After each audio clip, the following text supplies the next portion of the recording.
This is Crappy to Happy, and I am your host, Cass Dunn. I'm a clinical and coaching psychologist, a mindfulness meditation teacher, and of course, author of the Crappy to Happy books. In this show, I bring you conversations with interesting, inspiring, intelligent people who are experts in their field and who have something of value to share that will help you feel less crappy and more happy.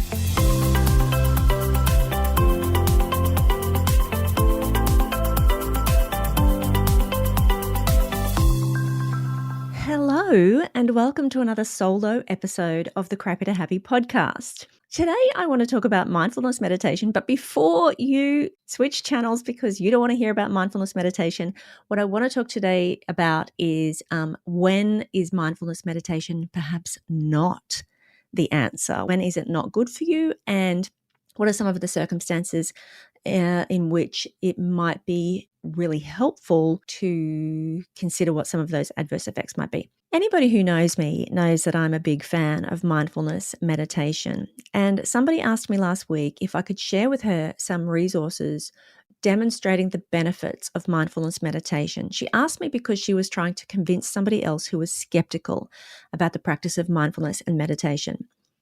And of course, my first response was, of course, there's so much research. How could anybody be skeptical?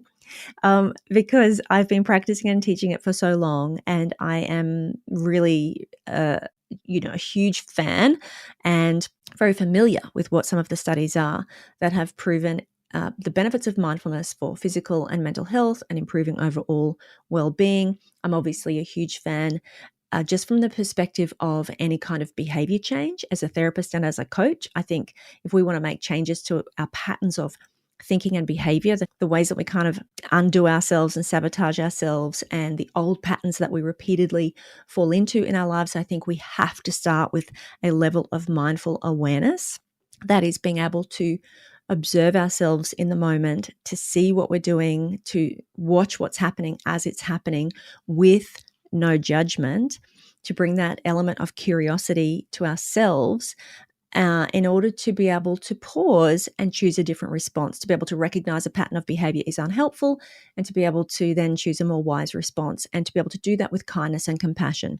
So even as a coach, I feel like having that base level, that foundation of mindfulness, that mindful awareness, the capacity to be able to observe ourselves and what's happening around us and within us without judgment is just key.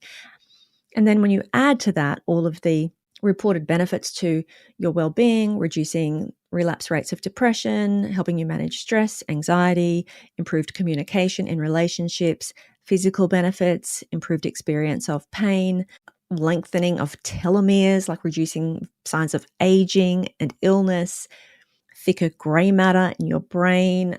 I could go on and on and on. To me, it seems like a no-brainer. Of course, mindfulness meditation is good for you. But when I was asked this question, I thought, well, in the spirit of me being mindful, noticing my own automatic response, the path that I go down, wanting to just say, of course, mindfulness is great. Why wouldn't everybody be practicing mindfulness meditation? I thought, well, maybe I need to pause and check myself and have a look into what are some of the times or situations when maybe mindfulness meditation is not the right thing. What are potentially some of the adverse experiences that people have when they try to practice mindfulness meditation? And I think this also came about, I felt this was important because when I was supporting a friend of mine a while ago who was delivering a mindfulness teacher training, I was asked the question, what about if a student, for example, has experienced trauma? Like, how do we be aware of people's trauma when we're teaching mindfulness meditation, bearing in mind that these people who are taking this teacher training are not mental health professionals? And so my response in that situation had been, I think we need to treat everything as trauma-informed. We need to practice trauma-informed everything. By that I mean a significant proportion of the population has experienced some trauma. So my view is classrooms, workplaces, courses, classes, anybody we interact with, I believe we should all be practicing trauma-informed behaviors. And so I guess my response was there are certain things that you can do in a class and the way that you manage a classroom situation. If you're teaching a group of students and you don't know what their history is, that you would do things in such a way as to be mindful that some people may have a traumatic background, empower people to make their own decisions about what they're comfortable with, what they're not, give people permission to participate, to not participate, etc., etc. But then afterwards, I thought, well, maybe that wasn't really a full response, and maybe it is worth, and I do believe now it is worth, equipping people, particularly people teaching mindfulness and people who are practicing mindfulness, for them to have some awareness of what might happen when you're practicing mindfulness meditation if you have a history of trauma. And so that's what I mean also by a potential adverse experience or an adverse reaction to a mindfulness meditation. So with that little bit of context, I thought today I would just like to spend a bit of time explaining what some of the research has been, because I did dig up some research which is looking at what the adverse reported effects potentially can be from mindfulness meditation, and also just cover a little bit of this trauma stuff. So if you are looking at initiating a mindfulness meditation practice, if you're looking at taking a class, learning mindfulness, if you are teaching mindfulness meditation, then what are some of the things that we all need to probably be a little bit more aware of? Because in my experience as a student for many years of mindfulness meditation, typically if you are not comfortable, if you're not having a good experience, if you're struggling with meditation, the answer always seems to be sit with it, take it back to the cushion, observe, be curious, allow. All feelings are welcome, all experiences are welcome, observe without judgment. But sometimes that can be really difficult for people if the experience that they're having is deeply, deeply distressing because of a personal history, for example, of trauma. So let's just start with, I hopped online and I started to look at, has there been research done into the adverse effects of mindfulness meditation? And recently there have been some analysis done, meta-analysis, looking at a whole big bunch of mindfulness research studies and looking at what the adverse experiences were that were reported. By and large, the summary, like the net result of all of these studies, was that mindfulness meditation does improve people's experience of depression, anxiety, stress, and improves their overall well-being. That's a fact. Some of the analysis found that mindfulness didn't necessarily improve people's experience any more so than, for example, physical exercise or some other sort of mental health intervention. I think that's fair enough. I think, we already know that mindfulness can be as effective, for example, as CBT. So it's not like, and different people respond differently to different kind of interventions. So I'm not sure that we're necessarily saying it is the one thing that is going to help improve your mental health, but it certainly is a thing, an intervention, a practice that is going to improve your mental health. The interesting thing was that many of these studies didn't actually measure adverse experiences. Obviously, when you do a research study, you're looking at, okay, well, I'm testing to see if this is going to be beneficial for people, if it's going to improve their scores on depression scales or anxiety scales, improve their experience of mood, their well-being overall, et cetera, et cetera. But many of the studies were not actually looking for adverse experiences. They weren't asking people to report adverse experiences. So I guess that's an issue. We probably need to be spending more time asking people to report adverse experiences. There have been some studies, though, that show that people's scores on, for example, a depression inventory are higher after they have completed a mindfulness intervention. So when I say mindfulness intervention, I'm talking about like when they do these studies, they will put people through like a 4-week course or an 8-week course where you go to class every week and you learn some mindfulness meditation skills and do some meditation in class, and then you go home and you practice each day and you get some instruction. So definitely there have been some studies that have shown that people's scores are higher. There have been some other reports of people actually experiencing psychosis. So I read one particular case study of a man who had no mental health history who attended a Vipassana meditation program. Now, this is a different thing. This is quite an intensive meditating all day, every day for a period of time. Vipassana courses are typically a 10-day program. I've done one myself many years ago, but you can go for 20 days, 30 days. And this individual had attended 2 separate Vipassana courses, 9 years apart. And after both of those experiences, the time that he spent in that intensive meditation, when he returned home, He had really paranoid delusions, thought his wife was having an affair, thought people were trying to kill him, thought his wife was trying to poison his food, stopped going to work, really serious kind of psychotic episode, needed to be medicated, and in the second instance needed to be hospitalized. That's kind of a really different thing than what we're talking about with a brief mindfulness intervention, like an 8-week course, like I mentioned before. Those Vipassana programs are, like I said, intense. You're meditating from, for example, 4 a.m, sometimes through until late at night. There is no contact with the outside world. These are the rules with these strict kind of Vipassana courses. You don't have access to your phone. You're not supposed to speak to anybody, make eye contact with anybody. And for some people, and my understanding is that for the second program that he did, it was like a 20-day program, and it was by about day 18 that they sent him home because he was getting aggressive and getting really paranoid. And so he had experienced sleep deprivation, there was fasting, he was only eating 1 meal a day. So I guess in that case, if you hear reports of that kind of adverse experience, that's quite a different scenario than what would be a typical mindfulness meditation course that the average person would do to develop skills in mindfulness meditation. It is still really interesting and noteworthy, but I think what I have read is that they're not really sure, did meditation cause psychosis, or were there other factors, the fasting, the sleep deprivation, the sensory deprivation, and also, is it that the meditation practice is putting stress on the individual, which ultimately kind of induces this kind of a breakdown, this mental breakdown that happens? In both cases, that guy, he was hospitalized. The second time around, he was medicated and he made a full recovery by all accounts. And I guess the result of that, the upshot of all of that, the conclusion was that people are teaching mindfulness, they probably need to be more aware of potential adverse experiences, and that mindfulness teachers need to be trained to be able to manage, like trained in mental health issues in case some of this comes up.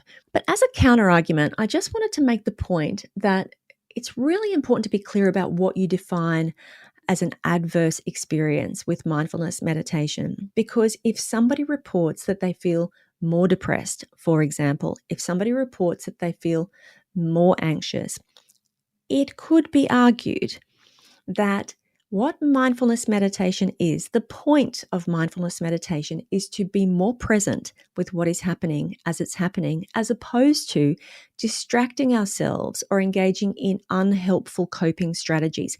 Unhelpful coping strategies are things that we do to manage feelings of discomfort. For example, drinking, online shopping, Facebook scrolling, compulsive busyness, just avoidance of anything that is particularly distressing or uncomfortable for us. Most of us spend a lot of our lives in avoidance. And the point of mindfulness meditation is to get present with what is actually happening in your life and in your world, in your emotional world, what is actually happening, and being able to sit with that. So if somebody reports that they feel more depressed after they have practiced mindfulness meditation, it could well be that all mindfulness has done is remove the distraction, bring to their attention something that they've been very busy avoiding, which is not a bad thing. Like, the point, once you're truthful, once you're honest, and once you can confront what is actually happening in your life, your unpleasant thoughts and feelings, well, then you take back the power to be able to make different decisions and make some choices about how you manage that do not involve unhelpful, unhealthy coping strategies that you might otherwise be engaging in.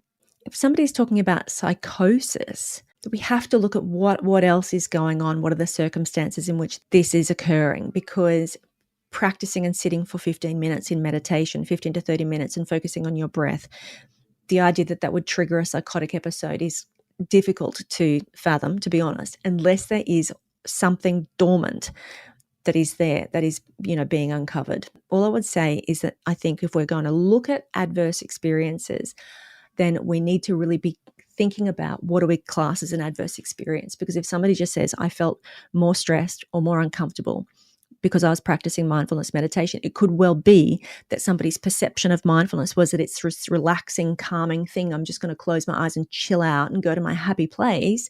And what they've actually discovered is that mindfulness is about actually getting very present with what is going on within you and not hiding from it anymore. And that is a much healthier path towards healing. I did, interestingly, read one article which looked at mindfulness meditation and people's willingness to make reparation to somebody that they had wronged. So basically, the premise of this paper was that mindfulness meditation reduces people's negative emotions. Over time, this is what it does. It helps you to feel more calm. It helps you to be more accepting of both pleasant and unpleasant experiences. And just by being more accepting and more curious and kind to yourself, it can reduce the intensity of negative emotions. This is a good thing. So the premise of this paper was that sometimes a negative emotion, like something that's a difficult, uncomfortable emotion, is a good thing, because what it does is it encourages activity. Like there is this thought action repertoire where an uncomfortable emotion prompts you to take action to do something that is in your best interest. So if you feel angry, for example, then that's you feel compelled to maybe go and have a fight with somebody. And so that maybe managing your anger so that you don't do something silly or irrational is a good thing. But the experience of guilt, if you have done something wrong, can actually be a useful emotion to feel if it prompts you to take action to make amends or to repair a wrong that you have done. And these people did this study where they got people to think of somebody that they had done wrong by. They evoked feelings of guilt. They had them do a 15-minute mindfulness meditation, and then they gave them the option to make amends, like to do something to repair the damage that they had done in that relationship. And there were different kinds of, conditions. So they might have had, they were given $100 and they could either spend it on themselves, or they could give it to the person that they had done wrong, or they could split it whatever way. Anyway, the result was that people who practice mindfulness meditation were less likely to make amends, to make reparation towards somebody that they had done wrong by. And so, their conclusion was that mindfulness meditation is not always a good thing, because sometimes by reducing the discomfort of the negative emotion, it's not very good for relationships necessarily, because it's reducing the motivation to actually make amends and take steps to do something good. And I guess that's interesting, and that's worth considering. I would also add that they found that people who practiced loving kindness meditation were more likely to want to make amends. You're familiar with the loving kindness meditation because I taught it to you in a recent episode of the Crappy to Happy podcast. It might have been in 3 Mindful Minutes. I'm not too sure, but I'll link it in the show notes in case you're interested, because it's a good one. So that's interesting. The loving kindness meditation actually prompted people, they were more likely to make amends. But I guess, and maybe this is my bias coming in, I was thinking, okay, so a 15-minute mindfulness meditation, and then they're measuring people's behavior or people's choices immediately after that. Practicing mindfulness and adopting an attitude of mindfulness and being more mindful in your life is not achieved after a 15-minute meditation. The whole point of mindfulness meditation is not to sit for 15 minutes and then make a decision about what you're going to do next. It is cultivating a skill, and it is cultivating an attitude of acceptance and curiosity and kindness, and it's a willingness to be present with what's happening, and it is couched in a whole lot of other philosophy and intention, and it is about connecting with values, and it is about emotional regulation for sure, but it's also about being intentional in the choices that we make and how we live our lives, and ultimately the attitude that we choose to bring to any situation and any relationship. And it's so much more than a 15-minute meditation. So I guess I feel a little bit like inducing an emotional response, like encouraging an emotional response, doing a 15-minute meditation and then seeing what people do after it. It's interesting for sure. I'm not saying that the results weren't interesting and really and valid, but I'm not sure that should be a reflection on somebody learning and practicing mindfulness as a whole, like engaging in a process, like even doing a course, for example, working step by step through the theory and the practice and what the point of the whole thing is, and, how it applies to life more broadly beyond just this 15 minutes of sitting and meditating and feeling better in yourself. And if you sit for 15 minutes and you feel better in yourself, well, then that's great. But it's so much more than that.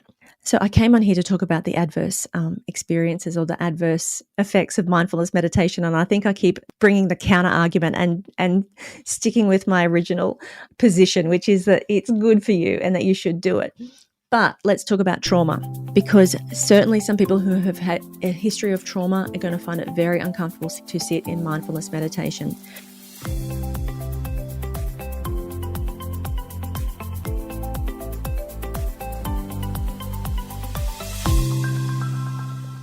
If somebody has a history of trauma, and for example, maybe they have PTSD, maybe they have experiences that make it very uncomfortable for them to close their eyes and connect with their inner world. Maybe sitting in mindfulness meditation means that they're going to experience really distressing, intrusive thoughts, images, really distressing, uncomfortable sensations in their body, and it feels unbearable to sit with that. Mindfulness meditation instructs you to sit and observe and be curious and stay with your experience. But we can't ignore the fact that for some people, in some circumstances, that is potentially really distressing and not a good thing. And I guess historically, mindfulness meditation, if you're having difficulty, if you're uncomfortable with something, or you're struggling with the meditation and you go and talk to the teacher, the advice always is just take it back to the mat, just take it back to the cushion, just sit, just observe, just basically go back and do more of the same, go back and continue to practice your meditation. And I think that we know now, I think we are aware enough now that that is not always good advice for people, that for some people, there needs to be a different approach. For some people, sitting and being present to what is happening, it's too much. It's too much, and we have to be aware of that.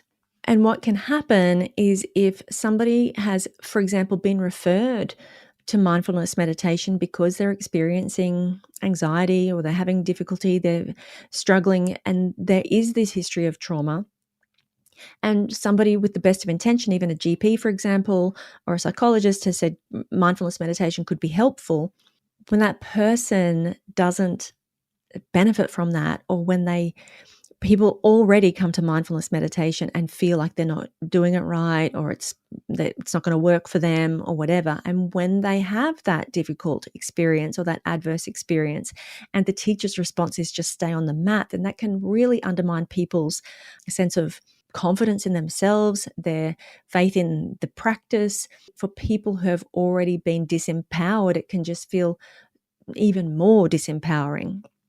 And what we want to be doing is empowering people to be able to use this tool and engage in this practice in a way that is healing and a way that feels safe. So for some people, it does not feel safe to close your eyes, focus on your breath, focus on your body. And anything that makes people feel unsafe is, this is not the outcome that we're looking for. So I guess the point of this, without going into loads of detail, is that if you have experienced that, then there is a way to get to the positive outcomes, the positive benefits that are available with the practice of mindfulness meditation. But sometimes it does require a different approach, and it will require the support of somebody who has some experience of trauma and who at least has the awareness of what this might look and feel like and what some of the dangers might be, or not the dangers, but what the risks might be for somebody who has a history of trauma and who is therefore skilled in a way to be able to guide you through a process so that you are able to stay in a zone where you feel safe. You've heard me talk about the window of tolerance before. If you haven't, you can go back and find that. But the window of tolerance talks about how we're able to stay in our zone of optimal arousal. So when we stay in a zone of emotional regulation, nervous system regulation, where we feel safe, calm, open, we do feel like we're in control of our experience. as soon as we start going out of the window of tolerance, we start going into hyperarousal, which is anxious, racy, panicky, overwhelmed, can't think, racing thoughts, or then we dip into crashing, into collapse, basically, and lethargic, no energy, almost depressed. And people with a history of trauma sometimes like swing between these two states, hypoarousal. And so if that's what's happening, you can't make any change. There's no benefit to be gained by swinging between those two states. So the first thing you have to do is to be able to find your way into that window of tolerance, into that zone of optimal arousal, and be able to sense within yourself when you're slipping out of it. And so, when you start to go towards the edge of your window of tolerance, how to have practices and processes and strategies to be able to bring yourself back into the window before you go on to the next step or choose what to do next. So, at the very least, I think that people teaching mindfulness meditation should have some training in this, some awareness of this, about the window of tolerance, about the zone of optimal arousal, about how trauma may impact people's experience of meditation, and to be able to, therefore, at least, even if you're not a therapist or a trauma specialist, to at least have enough understanding that you can assure people that this is not, that doesn't mean there's something wrong with them, and it also doesn't mean there's something wrong with the practice, but to be able to help them to feel comfortable and to be able to provide a safe, supportive space for people, rather than just directing them to continually take it back to the mat and to stay with it and breathe through it and sit with it, and all of those things that often are what we're told when we are first learning to practice mindfulness meditation. I have to say that having gone down this path and investigated all of this a little further, and with my experience as a psychologist and as a practitioner and a teacher of mindfulness meditation, it has occurred to me that it might be useful for me to put together a mindfulness teacher training that covers some of this, that really helps budding mindfulness meditation teachers. And I'm not talking about MBCT, which is what I'm trained in, mindfulness-based cognitive therapy and those very therapeutic kinds of mindfulness. I am talking about just the everyday mindfulness meditation. Maybe I should put together a teacher training myself, which includes all of this stuff about mental health, psychology, trauma-informed aspects of mindfulness, what to be on the lookout for, so that emerging mindfulness teachers, aspiring mindfulness teachers, have this awareness and have this training. If that's something that you might be interested in, maybe email me, cass@cassdunn.com, and let me know, because that could be something that I could add to my list of offerings. I do feel very passionately about mindfulness meditation, and I do feel like teachers need to be properly trained and, across all of the mental health aspects. So maybe that's something to think about. I hope you found this interesting. If you have had a difficult experience with mindfulness meditation, I hope that has helped you understand a little bit of what you might be experiencing. And again, hit me up if you have any other questions or anything specific that you've experienced that you would like my input into. I'm always here to answer questions. Hit me up in the DMs on Instagram, cassdunn_XO, or email me, like I said. And I can't wait to catch you on the next episode of Crappy to Happy.